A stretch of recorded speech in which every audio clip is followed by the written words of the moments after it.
Mi hermana siempre se esmeró en humillarme. Acepté ser madrina de su boda. Ella no tiene idea de lo que le espera. Tengo 27 años, y esta historia comienza en uno de esos pueblitos donde nunca pasa nada. El tipo de lugar donde, cuando algo pasa, ya todos lo saben antes de la cena. Un sitio donde tu dentista todavía recuerda tu promedio de secundaria, y tu maestra de jardín aún saluda a tus padres en el supermercado. En ese pueblo, las reputaciones no se construyen, se asignan. Y la mía siempre estuvo a la sombra de mi hermana mayor, Sabrina. Sabrina era la chica de oro. Tenía ese tipo de confianza que hacía que los adultos asintieran con aprobación y que los compañeros se pelearan por su atención. Incluso con 13 años ya caminaba como reina del baile. Cuando llegó a los 17, todos decían que se iba a casar con un millonario, vivir en una mansión en la cima de una colina y organizar galas benéficas con vestidos que arrastraban por el suelo. ¿Y yo? Yo hacía terrarios. Era voluntaria en la biblioteca municipal y sabía diferenciar 8 tipos de musgo, lo cual aparentemente me hacía excéntrica, su palabra favorita cuando alguien preguntaba por mí. Desde la primaria, Sabrina soltaba bromitas disfrazadas de chiste. «Vas a terminar sola con un montón de gatos y suéteres de abuelita». Se reía delante de sus amigas. Nunca me hizo gracia, pero ella seguía. Decían que era cosa de hermanos, un poco de burla, una pizca de rivalidad. Pero ella no paró cuando crecimos. A los 20 empecé a salir con Daniel.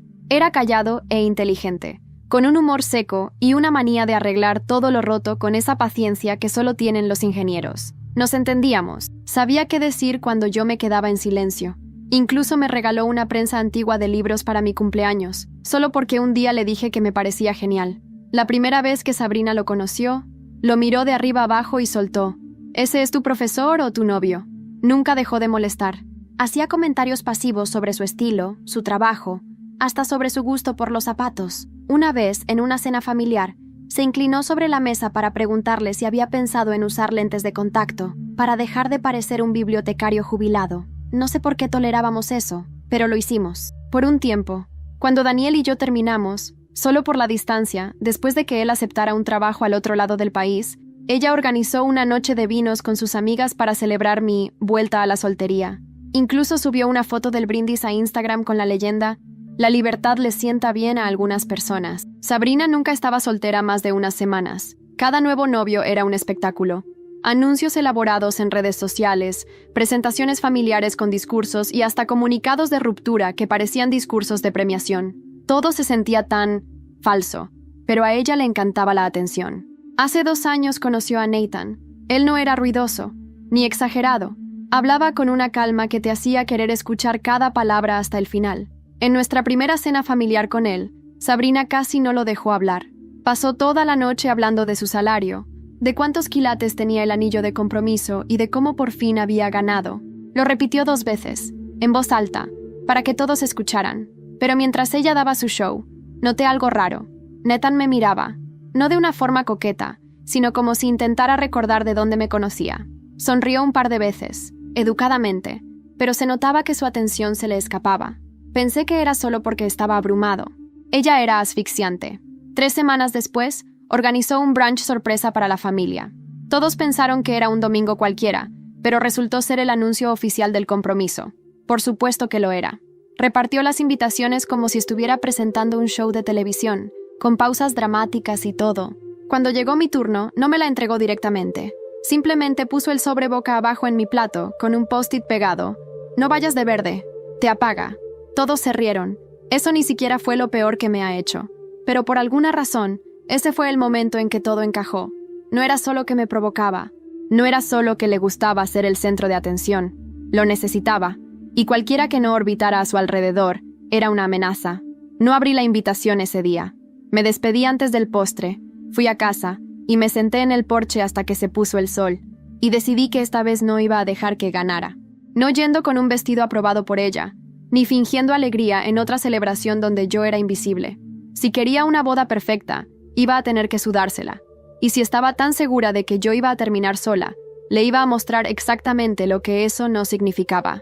Empezando por asegurarme de que nunca olvidara cómo se siente ser humillada en público por alguien que pensó que siempre se quedaría callado. ¿Quería un espectáculo? Ahora yo sí estaba lista para dar uno, pero sin prisas. La venganza que permanece no es ruidosa, es cuidadosa, es lenta. No iba a hacer un escándalo ni una escena dramática. Quería que Sabrina tropezara en su propio escenario y que pareciera que fue culpa del tacón. Al día siguiente confirmé mi asistencia a la boda. Escribí una notita diciendo que me encantaría ayudar con los arreglos florales, ya que había hecho unos cursos como hobby. Ella respondió con un mensaje seco. «Wow, ¿ahora sí te importa?» No respondí. Fue el último mensaje suyo que contesté directamente. No la bloqueé, solo dejé de responder. Unos días después, llamé a Nathan. Le dije que estaba ayudando con el mapa de mesas y que necesitaba confirmar unos detalles. Aceptó encontrarse en una cafetería del pueblo. Era un jueves por la mañana. El lugar estaba casi vacío. Pedí un té. Él, café negro. Al principio estaba tenso, postura rígida, brazos cruzados. Pero 20 minutos después, algo cambió. Soltó el aire, se inclinó hacia adelante y empezó a hablar. Dijo que hacía semanas que no tenía una conversación real que no involucrara invitaciones o flores. Habló de que Sabrina era intensa, que lo planeaba todo como si estuviera siendo filmada, que todo tenía que ser digno de una foto. Cuando mencionó la idea de tomarse un tiempo, o de respirar un poco, no fue hasta esa tarde, sentada en la terraza con una taza de té frío entre las manos, que lo decidí. No fue una decisión impulsiva, ni siquiera amarga. Fue como quitarse una espina enterrada desde la infancia.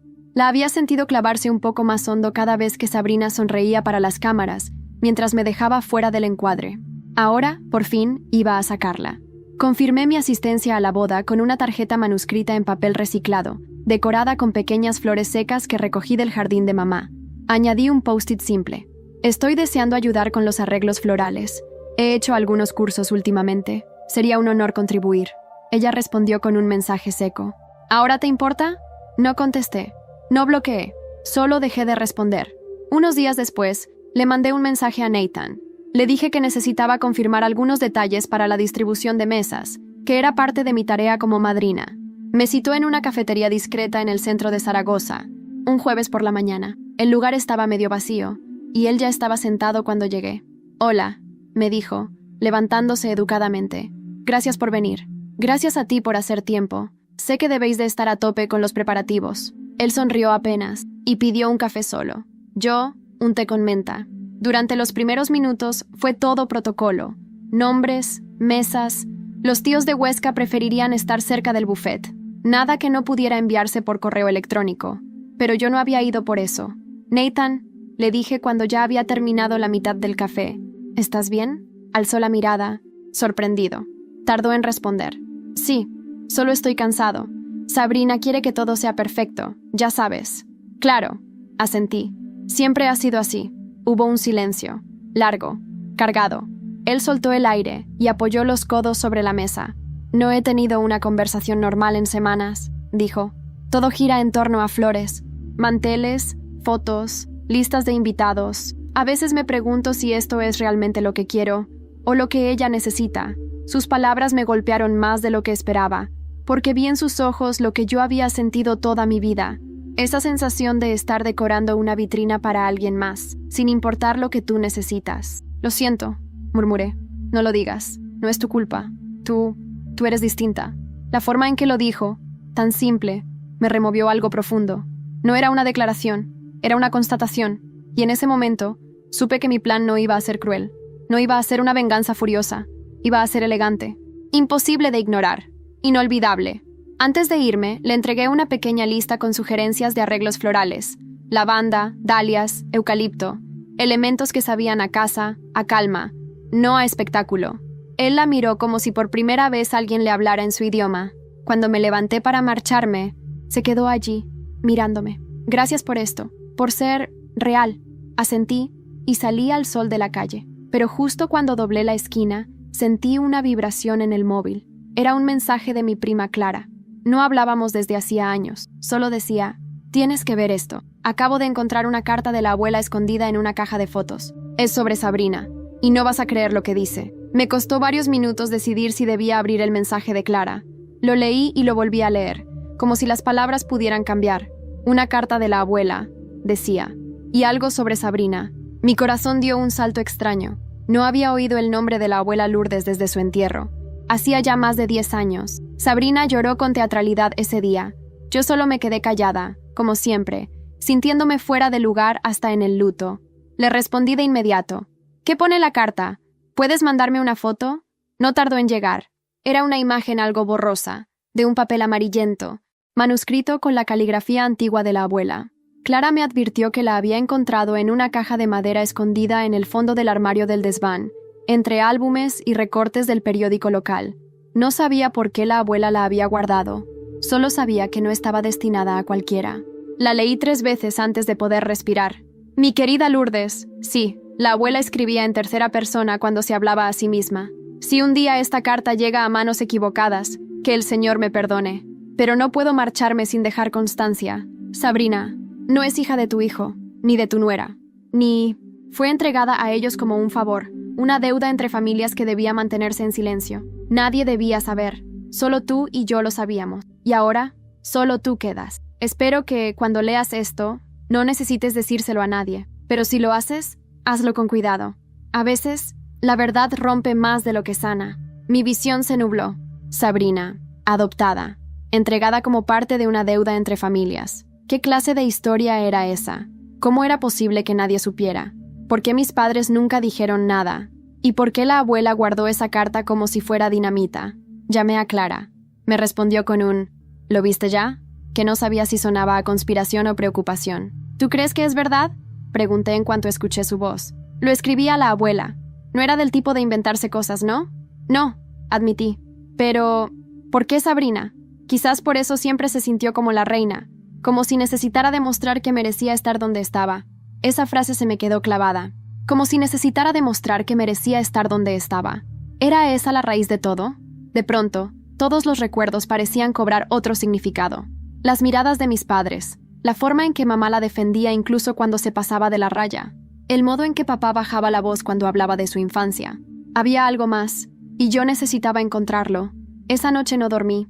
Volví a revisar cajas, álbumes, libretas. Le escribí a mi madre fingiendo nostalgia. ¿Tienes alguna foto antigua de cuando Sabrina y yo éramos pequeñas? Quería hacer un collage para la boda. Me respondió en minutos. Mandó 4 fotos escaneadas. En 3 de ellas, Sabrina no era más que un bebé, pero una llamó mi atención. Era del hospital. Una enfermera sonreía mientras me sostenía a mí recién nacida. Mi madre, visiblemente cansada, también sonreía, pero en la foto no había señales de Sabrina. No había señales de una hermana mayor. No me cuadraban las fechas. Según siempre me dijeron, Sabrina era mayor por 3 años. Entonces, ¿dónde estaba? El viernes por la tarde, fui a visitar a la tía Alicia. Siempre fue la más chismosa de la familia, pero también la más sincera cuando no había nadie más cerca. «Alicia», le dije mientras tomábamos café en su terraza, ¿puedo preguntarte algo raro? Ella se rió, como si se esperara cualquier cosa. ¿Tú sabías que Sabrina no era hija biológica de mis padres? Sus ojos se agrandaron, y el gesto de la taza tembló un poco. ¿Quién te dijo eso? Una carta de la abuela. Alicia no dijo nada durante varios segundos. Y entonces, suspiró. Lo sabía, pero nunca quise meterme. Fue un acuerdo entre tu padre y una familia de Madrid. Algo oscuro. No sé los detalles. Solo sé que cuando Sabrina apareció, ya tenía 2 años, y de un día para otro, era vuestra hermana. Me sentí mareada. Toda una vida de sombras, y yo apenas empezaba a ver la forma que tenían. Y mis padres juraron que se lo dirían a ella cuando fuera mayor, pero nunca lo hicieron, ni lo harán. Me fui de allí con la cabeza a punto de estallar, porque ahora sabía que Sabrina no solo me había humillado toda la vida, lo había hecho desde una mentira, desde una posición robada, y lo peor de todo era que ella no tenía ni idea. Esa noche me senté frente al ordenador, busqué familiares de adopciones no registradas en Madrid años 90, y encontré algo, un artículo viejo, casi borrado, de una familia adinerada cuyo nombre me sonaba vagamente. El apellido era Marcos del Río. En la lista de hijos mencionados, una tal Sara, desaparecida a los 2 años. Nadie supo qué pasó con ella. La foto era Sabrina. Me quedé mirando esa foto como si fuera un espejo distorsionado. Sabrina, o mejor dicho, Sara, tenía la misma mirada en esa imagen que en tantas otras donde había fingido estar en control. Pero ahora, sabiendo lo que sabía, esa expresión me parecía otra cosa, como una fachada aprendida, una máscara construida a base de aplausos y silencios cómplices. La historia era breve, casi borrada por el tiempo. La familia Marcos del Río había sido una de las más influyentes de Madrid en los 90. Empresarios, políticos, banqueros. Una de esas familias donde las tragedias se tapan con donaciones benéficas y ruedas de prensa ensayadas. La niña, Sara, había desaparecido una tarde en el parque, y el caso quedó archivado como pérdida accidental sin rastro. Pero nunca apareció ningún cuerpo, ni testigos, nada. Y ahora, casi 30 años después, estaba sentada frente al ordenador, temblando, porque esa niña vivía en mi casa. ¿Cómo acabó con nosotros? ¿Qué le debían mis padres a una familia como aquella? La cabeza me daba vueltas, pero una cosa estaba clara. Esto era más grande que una simple venganza por insultos del pasado. No podía soltar esa bomba así como así, no sin saber exactamente lo que haría con ella, no sin asegurarme de que Sabrina lo sintiera, no solo por haberme humillado, sino por haber vivido una vida entera que no le pertenecía y haberla usado para aplastar a todos los que la rodeaban. Pasé el fin de semana en silencio. Apagué el móvil, evité a mis padres, rechacé una invitación de Clara para tomar algo. Tenía que pensar, tenía que observar. El lunes, Sabrina me escribió: ¿vas a venir a la prueba del vestido o vas a hacértela interesante como siempre? La ignoré. El martes, llamó mi madre. Dijo que necesitaba que fuera a casa a recoger unas cosas del trastero antes de que lo ordenaran para recibir a la familia del novio. Fui, no por obligación, sino por estrategia. Mi madre estaba en la cocina, removiendo una olla con ese gesto eterno de no querer hablar de nada importante.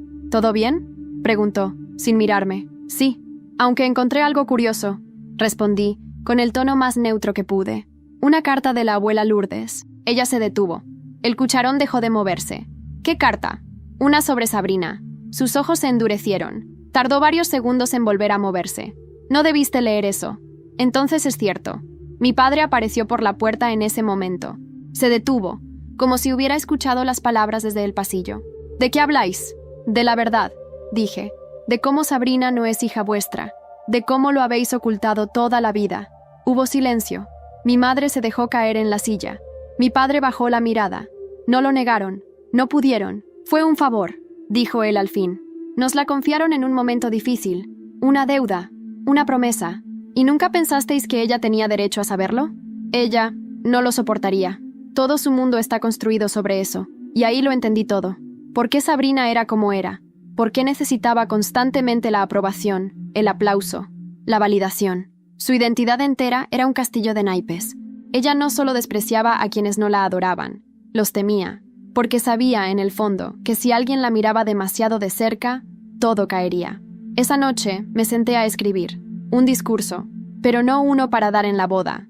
No, uno para una ocasión que aún no tenía nombre, ni fecha. Un guión para el día en que la verdad explotara. Cada frase que escribía era una punzada de justicia. Una venganza que no necesitaba gritar, solo estar bien contada. El miércoles por la mañana recibí un mensaje inesperado. Era de Nathan. ¿Podemos hablar? Necesito entender algo que descubrí ayer en la oficina de registro civil. Tiene que ver con Sabrina. Y contigo. Mi primer impulso fue no contestarle. No porque no me importara lo que Nathan tenía que decir, sino porque mi estómago se encogió con esa frase. Tiene que ver contigo. ¿Qué podía haber encontrado en un registro civil que me involucrara? Nos citamos esa misma tarde en el Parque José Antonio Labordeta, cerca de la zona donde solíamos pasear de pequeños. Él eligió un banco discreto, alejado de miradas curiosas. Cuando llegué, ya estaba ahí, nervioso, con una carpeta en el regazo.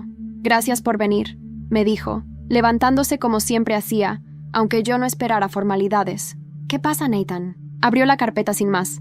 Dejó que mis ojos recorrieran los documentos antes de explicarlo. Había extractos de registros, actas, certificados. Fui a verificar unos datos del expediente de Sabrina, para los trámites del matrimonio civil. Una parte del papeleo la hago yo porque ella... Bueno, se le cruzan las cosas. Y entonces encontré esto. Me señaló una anotación en uno de los documentos. Sabrina no figura en el registro de nacimiento de Zaragoza, ni tampoco en Madrid, ni en ningún lado. Solo hay una entrada a su nombre, Sara Marcos del Río, con fecha de nacimiento coincidente, pero que figura como menor desaparecida. Nunca fue oficialmente adoptada. No hay sentencia, no hay constancia. Legalmente, no existe. Mi garganta se secó. ¿Y qué significa eso? Que si alguien quisiera, podría denunciar a tus padres por secuestro o tenencia ilegal de un menor. Que el matrimonio podría anularse. Que todo lo que ella es una mentira ante la ley. El silencio entre nosotros era denso como el cielo antes de una tormenta. Yo quería hablar, pero no sabía si para gritar, llorar o reír, porque parte de mí sentía miedo por lo que eso significaba, pero otra parte sentía que por fin Las piezas del tablero se movían a mi favor. Nathan me miró con un gesto que no entendí del todo. ¿Tú sabías algo? Lo descubrí hace unos días. Una carta de mi abuela. Luego hablé con mi tía. Confirmaron que Sabrina no es hija biológica de mis padres, pero no sabía que no estaba registrada. Eso lo cambia todo. Nathan cerró la carpeta con fuerza. Ella me dijo que venía de una familia con historia, pero nunca pensé que era literal. Yo la quiero, o creí que la quería, pero todo esto me hace sentir que no la conozco. Y hay algo más. Me clavó los ojos, como si estuviera a punto de soltar una bomba. Esa prensa de libros antigua que te regalé, ella me hizo tirarla. ¿Qué? Dijo que era poco estética para el piso nuevo, que no combinaba con el estilo moderno. Pero cuando le dije que era un regalo, se burló. Me llamó nostálgico. Yo lo hice sin pensar. Una ola de rabia fría me recorrió. Esa prensa era uno de los objetos más personales que tenía, no por su valor, sino por lo que representaba. Daniel, mi ex, la había encontrado para mí. Sabrina sabía eso, sabía lo que significaba, y lo destruyó. Ella siempre supo dónde dar para hacer daño, dije entre dientes. Nathan asintió lentamente. No sé si quiero seguir adelante con esto, pero si me retiro ahora, será un escándalo. Ella ya lo ha vendido como el gran evento del año. Entonces, me incliné hacia él. ¿Quieres ayudarme a que sea un evento inolvidable? Hubo una pausa. Una breve sonrisa apareció en su rostro. ¿Tienes un plan? Uno elegante, silencioso, pero devastador. Nathan no dijo que sí, pero tampoco se negó. Cerró la carpeta y la dejó sobre el banco. Haz lo que tengas que hacer. Yo estaré atento. Nos separamos allí, sin más palabras, pero mientras caminaba de regreso a casa, ya sabía cuál sería mi próxima jugada. En casa, busqué los contactos de los proveedores de la boda, floristas, músicos, catering. Revisé el contrato del salón de eventos, y luego llamé a alguien que no esperaba jamás volver a ver. Daniel. No por amor, sino porque había una última pieza que necesitaba para que el plan funcionara, y él, sin saberlo, era parte del origen de todo. Cuando respondió, su voz aún sonaba igual. ¿Hola? Hola, Dani. Soy yo. Sé que es raro, pero necesito pedirte algo. Es sobre Sabrina. Silencio. Dime dónde y cuándo. Ver a Daniel otra vez después de tanto tiempo fue como entrar en una casa que ya no era tuya, pero que aún olía a recuerdos. Nos encontramos en una cafetería del casco antiguo, donde las paredes aún conservaban ese color ámbar de los años 90, y el camarero saludaba como si aún fuéramos pareja. «Has cambiado», dijo él, sonriendo apenas. «Tú no tanto», respondí, sentándome frente a él. «Pero eso no es malo». Daniel siempre fue observador. Me miró con esa forma que tenía de escanear sin hacer ruido, como si buscara los pedazos que faltaban para entender lo que venía. «¿Por qué me llamaste?» Le expliqué todo, desde la carta de la abuela hasta la conversación con Nathan, pasando por cada gesto humillante de Sabrina, por cada cicatriz invisible que me había dejado. No omití nada. No valía la pena mentir. Cuando terminé, Daniel se quedó en silencio. No parecía escandalizado, solo cansado. «¿Y qué necesitas de mí?» «Una exposición», dije. «De tus fotos». Él frunció el ceño. «¿Fotos? Tú hiciste cientos de fotos de la ciudad. ¿Recuerdas? De sus calles, sus rincones, de personas reales. Quiero usarlas para crear una galería durante el cóctel de bienvenida de la boda. Sabrina quiere que todo sea auténtico, así que pensé en mostrarle a todos qué significa realmente la palabra». Daniel se rió. Fue breve, pero genuino. «¿Y qué más? Necesito que una de esas fotos sea tuya y mía, de cuando fuimos pareja, una en la que se vea amor, conexión, para colocarla al lado de una actual tuya con tu pareja si tienes. Quiero mostrar que el pasado existe, que hay cosas que no se pueden borrar con filtros ni discursos preparados». Él me miró en silencio durante unos segundos eternos. «Estás jugando un juego peligroso. Ella lleva jugando desde que éramos niñas. Yo solo decidí entrar al tablero».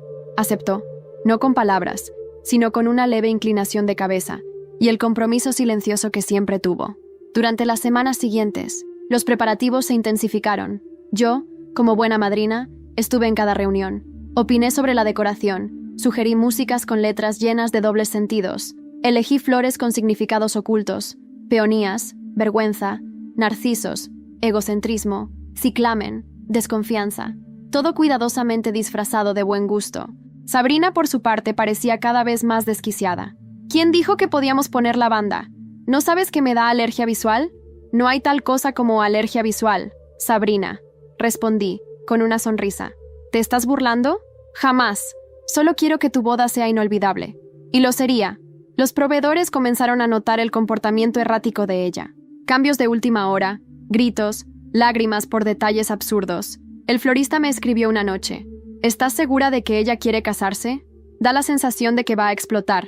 No respondí, porque no tenía que hacerlo. El día de la exposición, el salón estaba lleno de luces suaves, paredes tapizadas con impresiones en blanco y negro de la ciudad. La gente se movía entre las imágenes como si fueran fragmentos de una película, y entre ellas, la foto de Daniel y yo, tomada en un puente, riendo, con el viento levantándome el pelo. Al lado, otra actual de él con su pareja, un hombre, serenos, en paz. Sabrina pasó por allí sin detenerse, pero la vi endurecer la mandíbula. Sabía que lo había notado. Sabía que entendía el mensaje. Nathan se me acercó mientras un grupo de invitados comentaba lo auténtico de la galería. «Esto es brillante», me dijo. «No hiciste escándalo, pero ella lo siente. Cada segundo. Solo estoy empezando», le susurré. Y entonces sonó mi móvil. Era Clara. Un mensaje. «He contactado con un periodista de Madrid. Está dispuesto a investigar la desaparición de Sara Marcos del Río. Dice que tiene pistas de alguien que estuvo implicado y que podría estar en la boda». Esa noche apenas dormí. Le di vueltas al mensaje de Clara como si las palabras pudieran cambiar si las releía suficiente. «Está dispuesto a investigar. Podría estar en la boda».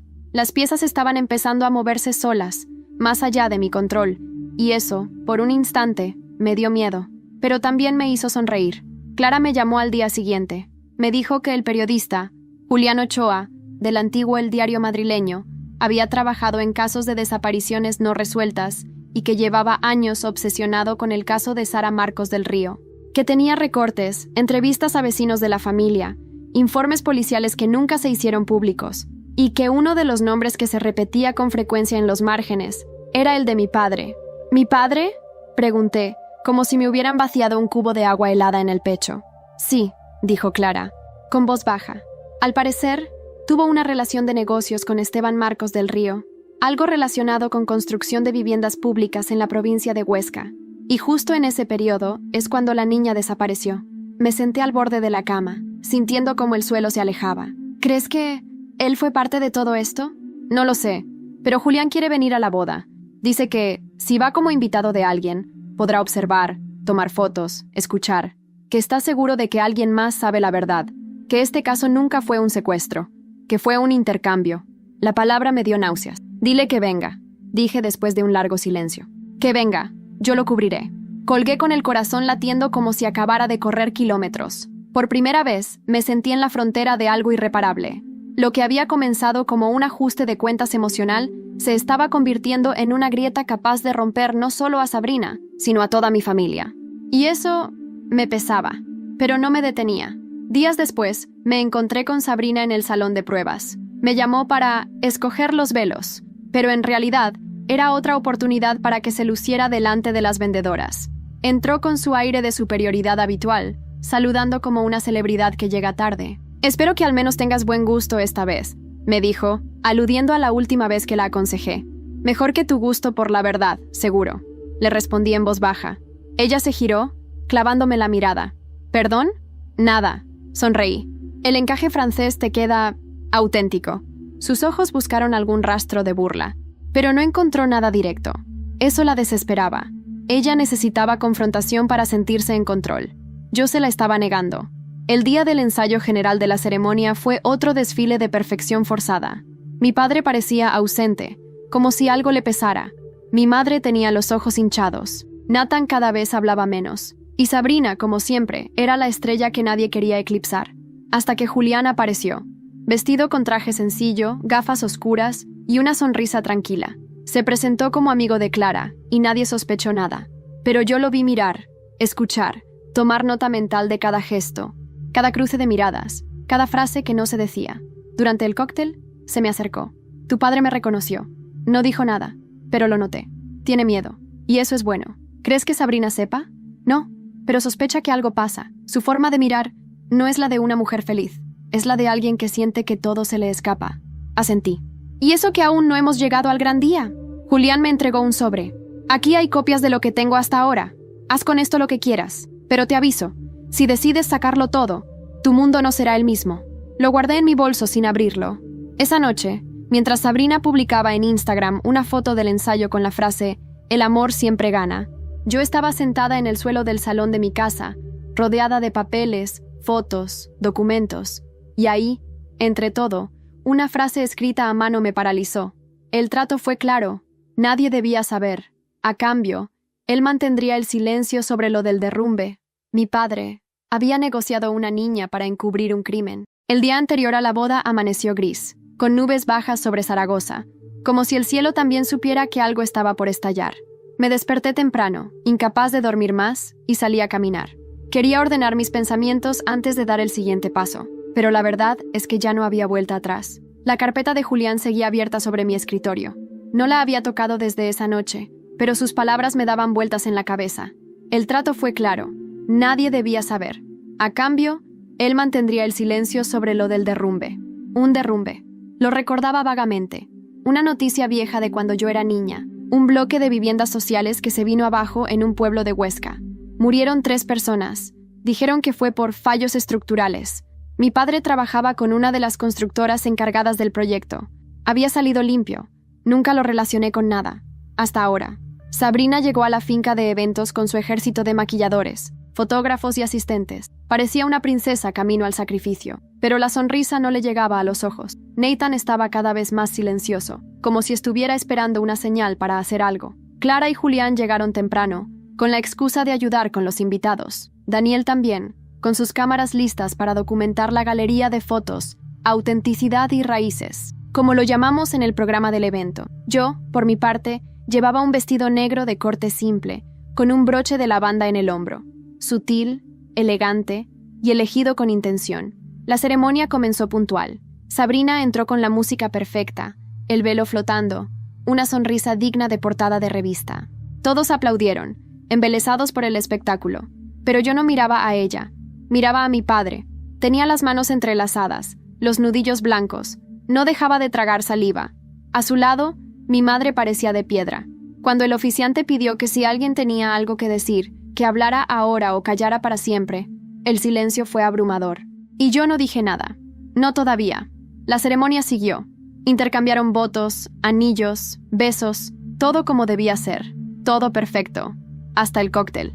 Allí estaba la galería de fotos, montada en una sala contigua al jardín. Las imágenes comenzaban con paisajes de Zaragoza, escenas cotidianas, retratos de vecinos. Luego pasaban a fotos personales, familias reales, parejas, hijos y abuelos.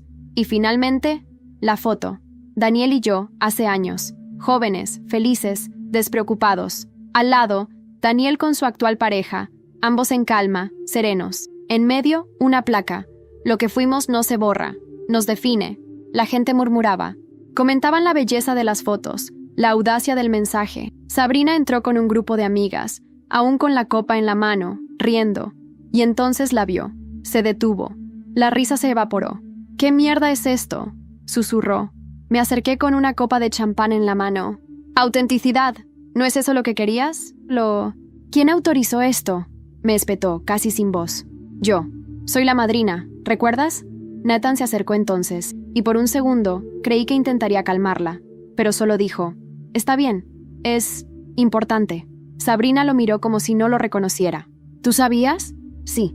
Y entonces pasó algo que nadie esperaba. Julián se acercó con una cámara en mano. Sin decir nada, le entregó a Sabrina un sobre cerrado. «Felicidades, señora Marcos del Río». Ella lo abrió como quien desactiva una bomba.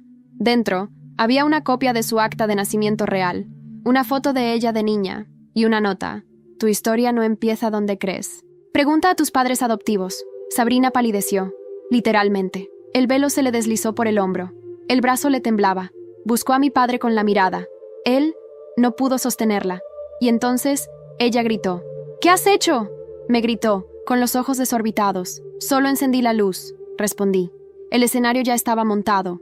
Sabrina salió corriendo. La boda, su obra maestra, comenzaba a derrumbarse desde dentro. Los murmullos crecían. Los invitados empezaban a mirar a mis padres con confusión. Algunos ya grababan con sus móviles. Y yo, por primera vez en años, respiré hondo. Sabía que esto no había terminado, que vendrían preguntas, enfrentamientos, tal vez incluso consecuencias legales. Pero también sabía que acababa de abrir una puerta que llevaba demasiado tiempo cerrada. Esa noche, mientras me quitaba el broche de lavanda frente al espejo, recibí un mensaje de Clara. Sabrina ha desaparecido. Nadie sabe dónde está, pero dejó una nota, con tu nombre. La llamada llegó poco después del mensaje de Clara. Era mi madre. Tenía la voz quebrada, pero no por llanto. Era otra cosa. Pánico. No sabemos dónde está. Salió corriendo del lugar. Alguien dijo que la vio en dirección al puente del Ebro, pero no está en casa, no contesta. ¿Le dijiste algo? ¿Yo? Respondí fría. ¿Acaso tú le dijiste algo alguna vez? No es el momento, por favor. Pero sí lo era. Justo ahora, cuando todo estaba desmoronándose, por fin era el momento de enfrentar cada silencio guardado, cada mentira callada por el bien de la familia. Colgué sin decir nada más, y empecé a buscar. Fui al puente. No estaba. Fui a casa de sus amigas más cercanas. Ninguna sabía nada.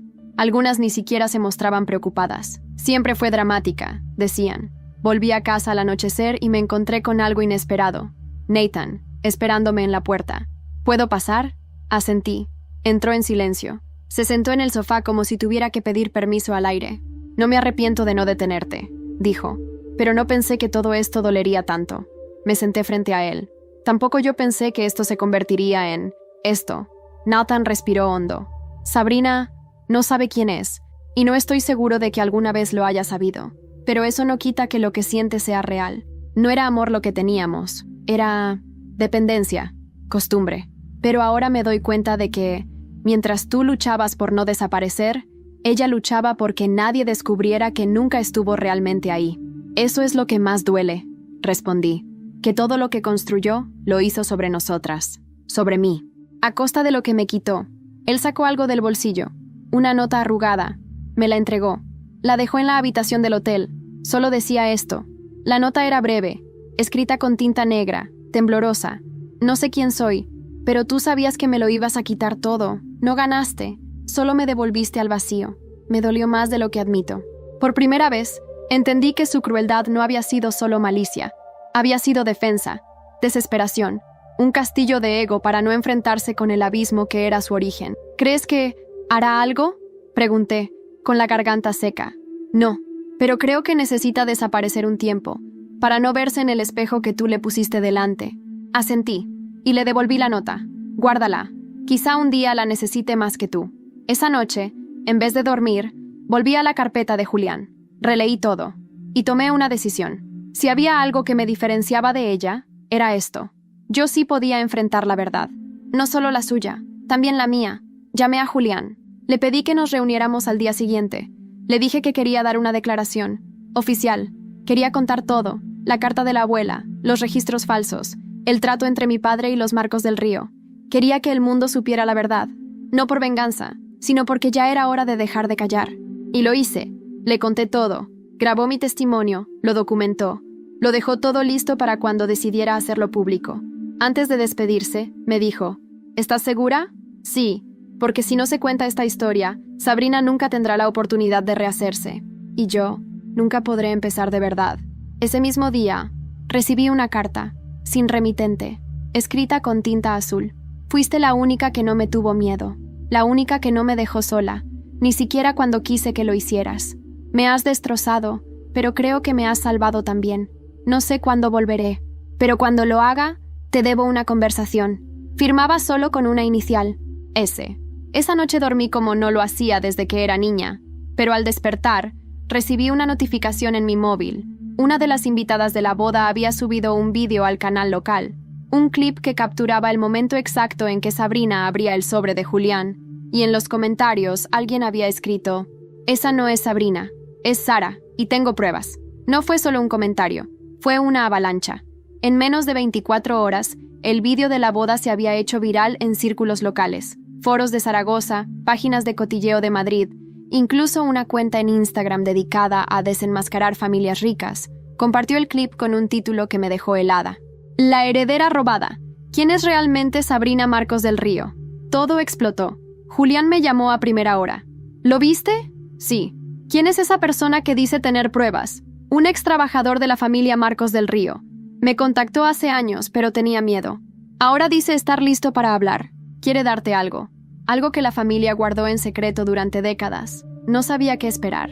Ni siquiera sabía si estaba preparada para más verdades. Acordamos encontrarnos en una cafetería pequeña, discreta, en el barrio de Delicias. Allí estaba Julián, y con él, un hombre de unos 60 años, rostro curtido, manos temblorosas. Se llamaba Gregorio. Había trabajado como jardinero para los Marcos del Río desde que tenía 20 años. Sabía cosas. Había visto cosas. La niña, Sara, dijo, con la voz baja, como quien nombra un fantasma. Ella no desapareció. La entregaron, como un intercambio. Lo vi. Vi cómo la metieron en un coche con una mujer joven. No era la madre. Era otra. Y uno de los hombres que estaba allí era tu padre. Me quedé inmóvil. Gregorio sacó una caja de madera, vieja, cerrada con una cinta. Dentro había fotos, cartas, una pulsera de hospital con el nombre Sara M. del Río. Incluso un mechón de pelo infantil, guardado en una bolsita. Yo no sabía qué hacer entonces. Me dieron dinero para quedarme callado. Pero cuando vi el vídeo, vi sus ojos, su forma de mirar, y supe que tenía que hablar. Tarde, sí, pero hablar. Julián no paraba de grabar.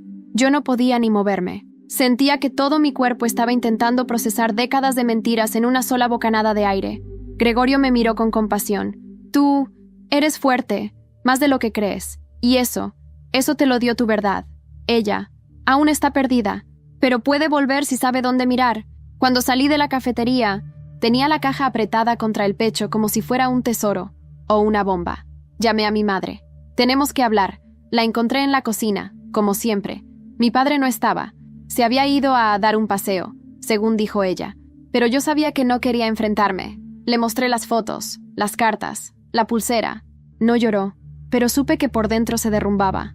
Lo hicimos por desesperación. Perdimos un hijo antes de teneros, y yo no podía quedarme vacía. Cuando Esteban ofreció, fue como una redención. Nunca pensé que crecería y se convertiría en esto, en esta sombra. ¿Y ahora? Ahora solo puedo pedir perdón. No sé a quién primero. A ti, a ella, al mundo. Empieza por decir la verdad. Mi madre asintió. Llamó a mi padre. Le pidió que volviera. Le dijo que tenía que enfrentarse. No conmigo, con la hija que ayudó a desaparecer. Mientras esperábamos, recibí un correo. Era de Sabrina, sin florituras, sin insultos. Estoy en Bilbao. Necesito estar lejos. Leí lo que dijiste. Vi lo que hiciste. Estoy vacía, sí, pero no rota. Y por primera vez en años, no tengo miedo. Gracias por eso. Puede que un día vuelva. Y cuando lo haga, quiero contarte mi historia. No como Sabrina, como Sara, si aún quieres escucharla. Lloré. No de tristeza. Lloré porque, finalmente, ella había caído, no al vacío, sino a un lugar desde donde podía empezar. Y yo, por primera vez en mi vida, no me sentía debajo de nadie. Esa noche, apagué el móvil, cerré la carpeta, guardé la caja. No como quien esconde, sino como quien preserva. Faltaba un paso más, un cierre real. El día siguiente, volví al pueblo donde todo empezó. Fui al cementerio. Llevé una carta a la tumba de la abuela Lourdes. La enterré junto a ella. No decía mucho, solo esto. Gracias por plantar la semilla de la verdad. La he dejado crecer, y ahora florece. Al volver a casa, encontré una invitación en el buzón. Clara me la había enviado. Una reunión familiar en el campo. No para una boda. No para celebrar una mentira, para honrar la verdad. Han pasado 6 meses desde la boda que no fue, desde que Sabrina, o Sara, desapareció dejando una nota, una explosión de secretos y un vacío profundo en el centro de nuestras vidas. A veces, aún me despierto con la sensación de que todo fue un sueño, pero entonces veo la caja de madera en el estante de mi salón y sé que no lo fue. Mucho cambió, demasiado. Mis padres vendieron la casa. No fue una decisión que les impusiera a nadie, pero entendieron que vivir entre esas paredes donde se fraguó una mentira tan grande era un castigo silencioso. Se mudaron a un piso pequeño en el centro, más cerca del hospital donde mi madre empezó a hacer voluntariado. Mi padre, en cambio, dejó de hablar del pasado, no por evasión, sino por respeto. Creo que finalmente comprendió que el silencio no siempre protege. A veces, condena. Clara y Julián se hicieron casi inseparables. Él escribió un reportaje completo que fue publicado bajo seudónimo. No mencionó nuestros nombres, ni detalles reconocibles, pero sí la historia, la niña desaparecida, la familia poderosa, el intercambio. Fue compartido por medios alternativos y generó debate, pero sin pruebas legales concretas. Nadie fue procesado. Aún así, muchas puertas comenzaron a cerrarse para los Marcos del Río. Y para mí, eso fue suficiente. Nathan me llamó una vez. Quería disculparse, no por haber estado con Sabrina, sino por haber contribuido, aunque sin saber, al espectáculo de perfección que ella montó. Nunca te vi de verdad hasta que te enfrentaste a ella, me dijo. Yo no le guardaba rencor, pero tampoco quise reanudar nada. Nuestro capítulo se había cerrado. Daniel, bueno, él y yo compartimos una última tarde juntos, revisando sus fotos antes de su exposición oficial en Madrid. Le agradecí por no haber desaparecido como los demás. Él me abrazó largo, como quien sabe que ya no hay necesidad de palabras. Siempre supe que ibas a florecer, pero no sabía que lo harías así, me dijo. Y yo por primera vez le creí. Sabrina, o Sara, aún no ha vuelto. Me escribe de vez en cuando, desde diferentes ciudades. Me habla de las personas que conoce, de los libros que lee. Está yendo a terapia. Está reconstruyendo su historia. A veces me manda fotos antiguas, preguntándome si algo le resulta familiar. Otras, solo escribe cosas como: hoy caminé por la playa sin pensar en cómo se me veía el pelo. ¿Es eso libertad? Yo solo respondo: sí, eso es empezar. Y yo también empecé. Abrí un pequeño taller de encuadernación artesanal en Zaragoza, cerca del Mercado Central. Lo llamé terrarios, como los que hacía cuando niña. Allí guardo historias. Las encierro en cuero, hilo y papel. Algunas me las cuentan, otras las invento.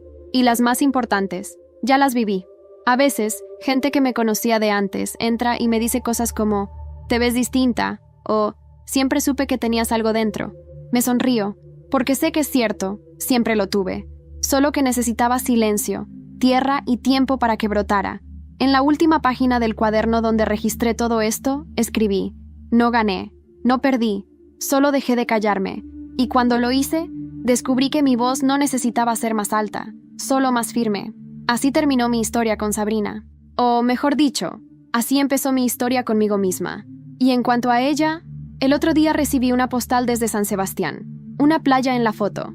Al dorso, su letra.